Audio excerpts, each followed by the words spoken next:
Numbers आज आएंगे कैसे? आज मार्केट के बाद नंबर्स हैं, लेकिन स्ट्रीट को किस तरह की एक्सपेक्टेशन है? आइए एक बार पूजा से प्रीव्यू समझ लेते हैं।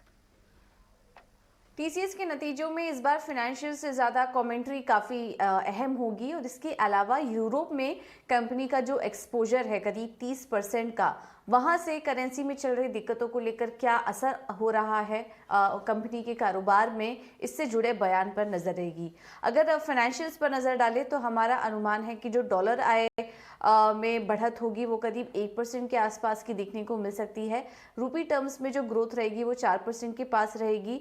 एबिट मार्जिन 23.9% के पास रहेंगे कंपनी के, और मुनाफे में करीब 8.5% की ग्रोथ का अनुमान है। क्रॉस करेंसी रेवेन्यू में कुछ असर पड़ सकता है और वहाँ पर एक कमी आ सकती है। 3.2% के आसपास ये आंकड़ा हम अनुमान लगा के चल रहे हैं पिछले क्वार्टर के 3.5% के सामने। अगर इससे भी ज़्यादा कमाते हैं तो फिर उसका असर स्टॉक पर पड़ सकता है।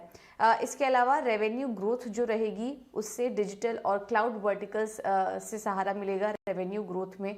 Margin quarter on quarter improve हो सकते हैं। इसके अलावा डील विन भी स्टेडी रहेगी, लेकिन आगे के लिए कंपनी क्या आउटलुक देख रही है इस पर हमारी नज़र रहेगी। एट्रिशन रेट भी कैसे रहती है ये भी देखना काफ़ी इंपॉर्टेंट होगा, और फिर इसको देखते हुए मार्जिन को लेकर आने वाले समय के लिए क्या गाइडेंस देती है कंपनी, ये भी काफ़ी अहम होगा देखना इस बार के आंकड़ों में। लेकिन यूरोप में जो एक्सपोजर है, जैसा कि हम आपको थोड़ी देर पहले बता रहे थे, वो एक कंसर्न हो सकता है, और यूरोप के कारोबार को लेकर कंपनी क्या गाइडेंस देती है ये भी काफ़ी इंपॉर्टेंट होगा देखना। इसके अलावा तमाम वर्टिकल्स को लेकर किस तरह के परफॉर्मेंस होते हैं इस पर भी हमारी नज़र रहेगी। तो इस बार फाइनेंशियल से ज़्यादा टीसीएस के नतीजों में कमेंट्री क्या आते हैं ये काफ़ी इंपॉर्टेंट होगा देखना।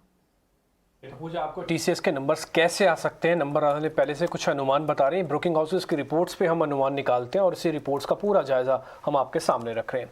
खैर, मार्केट के अंदर उथल पुथल है, ग्लोबल है, कुछ डोमेस्टिक कारण भी बन रहे हैं। इस आईटी इंडेक्स को लेके आइए डायरेक्टर साहब, ये बहुत ज़रूरी है दिखाना।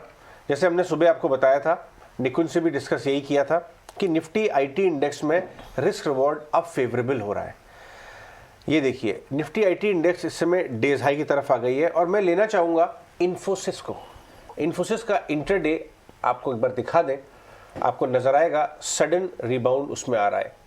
सारे टीसीएस भी हरे निशान में आ गया। टीसीएस विक्स भी 20 के नीचे आ गया, तो यहाँ से थोड़े से बुलेट साइन तो बनते होंगे, क्योंकि आप बैंक निफ्टी को देखें वो सॉफ्ट हुआ है, विक्स नीचे आया है। ये देखिए डेज है, बहुत अच्छा आपने स्पॉट किया।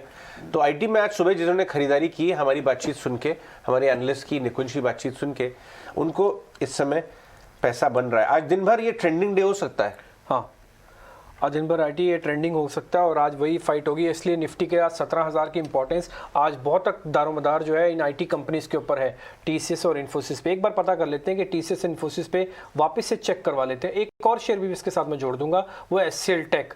एक बार खुश जरा जल्दी से बता दीजिए तीनों के बारे में, रिविजिट कर दीजिए, क्योंकि खुलने से पहले आपसे पूछा था, आप खुलने के बाद आपसे वापस पूछ रहे हैं।